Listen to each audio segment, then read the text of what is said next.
अस्सलाम वालेकुम। Welcome back my YouTube channel. इय्याका नअबुदु व इय्याका नस्तईन। या अल्लाह तेरी इबादत करता हूँ, तेरे से मदद मांगता हूँ। तो आज का मेरा सेकंड व्लॉग है, कुछ पॉलिटिक्स के हवाले से है, क्योंकि कुछ पॉलिटिक्स के हवाले से मुझे पाकिस्तान में नज़र रखनी चाहिए कि इस मुल्क में क्या मामला चल रहा है और किस तरह ये मुल्क किस तरफ चल रहा है और किस तरफ जा रहा है और किस तरफ आना है इस मुल्क को। तो मेरे पाकिस्तानियों, आज का टॉपिक सबसे पहले तो ये है, वेरी इंपॉर्टेंट टॉपिक, कि सुप्रीम कोर्ट का आज जो फैसला आया है, 70 सफ़ात पे मुश्तमिल फैसला आया है, तो बहुत खुश आइन और आइन कानून के मुताबिक फैसला आया गया है। और मैं इसमें तमाम पाकिस्तानियों को और पाकिस्तान की आवाम को सलाम पेश करता हूँ, उनको मुबारकबाद देता हूँ। और जो मुखालिफ सियासी पार्टियाँ हैं, उनको भी इस बात सोचनी चाहिए कि सिर्फ अपने मकासद के लिए वो इन चीज़ों को मद्देनज़र ना रखें कि अगर पीटीआई को अगर वो सीटें मखसूस मिल रही हैं, सुप्रीम कोर्ट ने अगर फैसला दिया है इन कानून के मुताबिक, वो तो उन्होंने फैसला सही दिया है। अगर पीटीआई की जगह पे अगर ये दूसरी जमातें होती, पीपल्स पार्टी होती या नून लीग होती या दूसरी पार्टियां भी होती, तो उस वक्त वो भी यही ऑब्जेक्शन उठा रही होती। तो इस तरह बात बनेगी नहीं। इस मामले में पूरे मुल्क को यकसा चलना चाहिए, क्योंकि मुल्क का मामला है। ये पॉलिटिक्स जो है यहाँ धरी की धरी रह जाएगी अगर आइन कानून के मुताबिक आप फैसले को नहीं मानेंगे। तो कहने का मतलब यह है कि जो सुप्रीम कोर्ट ने फैसला दिया है तो उसको मानना पड़ेगा, क्योंकि अगर सुप्रीम कोर्ट के फैसले को लोग नहीं मानेंगे या सियासी मुखालिफ पार्टियां नहीं मानेंगी तो ये तो मुल्क चल ही लेगा नहीं। तो ये तो मुल्क आपका बनाना रिपब्लिक बन जाएगा, तो इस तरह बात बनेगी नहीं।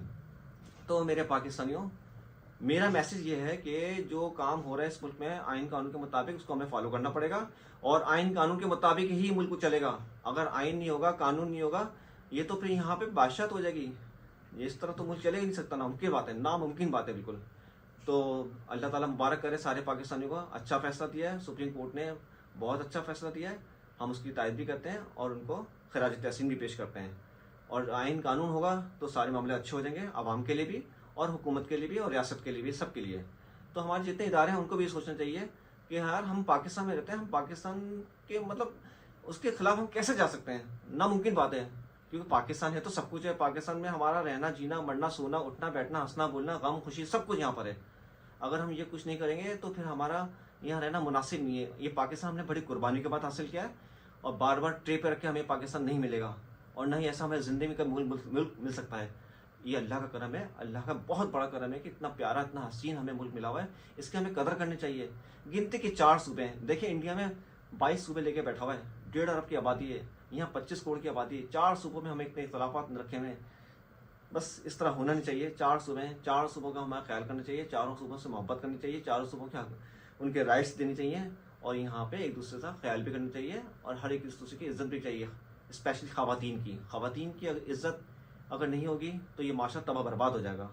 ख़वातीन हमारे लिए इज्जत का मुकाम है, उनका एक दर्जा है, उनको हम दर्जा देना पड़ेगा। ये नहीं हो सकता कि आप उनको उठा लें, उनके साथ गलत करें, चार दीवारी के तकद्दुस का पामाल करें। ये हो नहीं सकता। ये जो कि हो भी रहा है, मुझे देख के बहुत दुख होता है, बहुत दुख होता है कि यार इस मुल्क में ये दिन भी हमें देखने थे कि इस मुल्क में ये भी हो रहा है और चार दीवारी तकद्दुस का पामाल हो रहा है और इतना लाकानूनियत फैली हुई है। पुलिस को भी हमारे सोचना पड़ेगा। ये जो स्टोरी चल रही है पुलिस की, ये स्टोरी लंबी नहीं चल सकती। अगर पुलिस किसी के कहने पे या किसी के मामला में मुदाखलत कर रही है तो वो गलत कर रही है। पुलिस हमेशा के लिए, पुलिस हमारा बेहतरीन इदारा है। उसको अपने आप को खुद मिच्योर करना होगा कि हम किसी के कहने पे क्यों करें। जो चीज़ गलत है उसके मुताबिक वो एक्शन लें, जो सही है उसके मुताबिक कुछ भी ना बोलें, आइन कानून के मुताबिक चलें वो भी, क्योंकि इसी में सबकी भला है। वो भी सब सबके अंडर में आते हैं। तो यही हमारी अपनी पाक फौज है, माशाल्लाह, वो भी बहुत अच्छी है, उसकी भी हमें इसको इज्जत की नज़र देखना चाहिए। लेकिन हमें ये कि सबकी बात को रखना पड़ेगा, सबकी बात को सुनना पड़ेगा, तो ही हमारे मामला चलेंगे। तो मेरे पाकिस्तानियों, कहना मकसद ये कि जो बस मैं आज खुशी की बात की कि सबसे फोकस, फिर मैं दोबारा आज रिमाइंडर कर रहा हूँ कि महंगाई हमारा इशू है, पेट्रोल हमारा इशू है, बिजली हमारा इशू है। दिन भर दिन बिजली महंगी हो रही है, अपनी मर्जी से रेट बढ़ा रहे हैं, अपनी मर्जी से सब कुछ कर रहे हैं, लोग परेशान हो पड़े हैं, लोग डिप्रेशन का शिकार हुए पड़े हैं। तो इस तरह गाड़ी चलेगी नहीं। हमें फोकस करना चाहिए हमारी आवाम किधर खड़ी हुई है इस वक्त पूरे पाकिस्तान की आवाम महंगाई में चक्की में पिस रही है, महंगाई की चक्की में पिस रही है, जो कि नहीं होना चाहिए। दूसरे मुल्क में कितना खुशहाल माहौल है, वहाँ पे ऐसी कोई चक्कर ही नहीं है। बाहर मुल्क में मैं 2-3 जगह पे गया हूँ, आप यकीन करें, बिलीव मी, कि वहाँ पे कोई ऐसा निज़ाम है ही नहीं, कोई ऐसा मामला है ही नहीं, कोई एहतजाज होता ही नहीं है। वहाँ तो अपने खुशी से ज़िंदगी गुजारते हैं, अपना खुशी से घूमते हैं, किसी का कोई मसला नहीं है, कोई रोज़ हो नहीं रहा, कोई ऐसी बात नहीं कर रहा, आराम से उनके मामले सारे चल रहे हैं, आराम से उनकी सारी चीज़ें चल रही हैं, अपना हाथ ना हंस रहे हैं, बोल रहे हैं, खा रहे हैं, पी रहे हैं।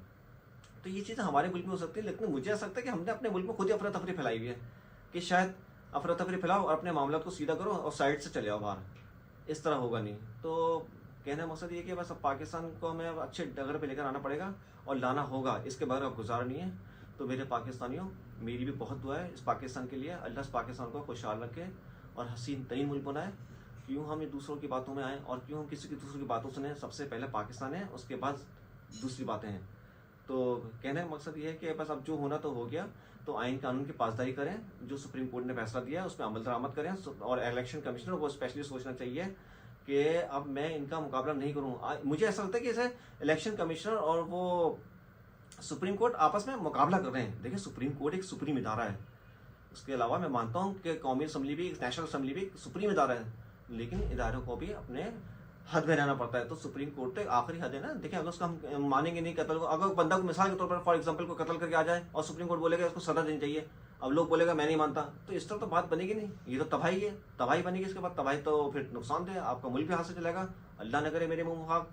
तो हमें इस बात को मानना पड़ेगा कि जो इलेक्शन कमिश्नर को चाहिए कि जो उसने फैसला अगर सुप्रीम कोर्ट ने दिया है तो उसमें इम्प्लीमेंट करे और अपने को दिखाया कि नहीं, मैंने अपने मुल्क के खातिर जो सुप्रीम कोर्ट ने फैसला दिया है मैं उसमें इम्प्लीमेंट करूँ और उनको जो मखसूस नशीस्तें उनको दूँ। अगर इनकी जगह दूसरे होते तो वो उनको भी देता, लेकिन इस तरह थोड़ी होता है कि आप एक पार्टी के पीछे पड़ जाएं और उनके हर बात में उनका बुरा कहें, हर बात में उनका बुरा कहें, हर बात में उनका बुरा देखें। 100% कोई भी सही नहीं होता, सब में मामला होते हैं, सब में कोई अच्छी बुराई भी होती है, अच्छाई भी होती है, बुराई भी होती है। लेकिन जो मामला चल रहे हैं उसको देखिए, इलेक्शन कमिश्नर को चाहिए फैसला दे। 5 मरतबा वो मीटिंग कर चुका, 5 दफ़ा पोस्टपोन कर चुका मीटिंग। इस तरह बात नहीं बनेगी। तो सुप्रीम कोर्ट को अल्लाह का खौफ भी करना चाहिए और वो अपने मामला को सीधा करे और फैसला फौरन सुप्रीम कोर्ट के फैसले में अमल दरामद करे और अपने इज्जत से अपने इदारे को इज्जत दे। वरना इदारा, उसके लोग भी रिजाइन देना शुरू कर देंगे। कल को ऐसा नहीं होगा इसके इदारे सुप्रीम कोर्ट के वो इलेक्शन कमीशन के लोग भी रिजाइन देना शुरू कर दें, तो ये चीज़ अच्छी नहीं होगी। तो मेरे पाकिस्तानियों, आज मेरा मुख्तसर सा ये व्लॉग था। तो मैं तो पाकिस्तान के लिए सोचता हूँ कि पाकिस्तान में देखें 25 करोड़ लोग हैं, 25 करोड़ में इसमें फौज भी आती है, पुलिस भी आती है, आवाम भी आती है, दूसरे इदारे के लोग भी आते हैं, FIA वाले भी आते हैं, FBR वाले भी आते हैं, सारे इदारे इसमें शामिल होते हैं। 25 करोड़ आवाम, खाली 25 करोड़ आवाम नहीं, उसमें ये सारे आते हैं। ये इदारे हैं, ये भी आवाम है, आवाम में से आए ना इदारे के लोग भी। इदारे में जो लोग बैठे हैं वो भी आवाम में से आए और हम कहीं बाहर से तो उठ के नहीं आए ना लोग। तो ये सोचना पड़ेगा। तो मेरी दुआ है अल्लाह पाक से कि अल्लाह ताला इस मुल्क को अच्छा करे और सारे मामले हल हों और सारे मामले आइन कानून के मुताबिक चलें, तो ही हमारे मुल्क तरक्की करेगा। और मेरी दुआ है अल्लाह ताला पूरी पाकिस्तान को और पूरी पाकिस्तान की आवाम को, स्पेशली ख़वातीन को अल्लाह ताला अपने हिफ्ज़-ए-ईमान में रखे, इनको सेहत और ज़िंदगी दे, सारे मामला अच्छे हों। तो यही मेरी दुआ है। पाकिस्तान जिंदाबाद।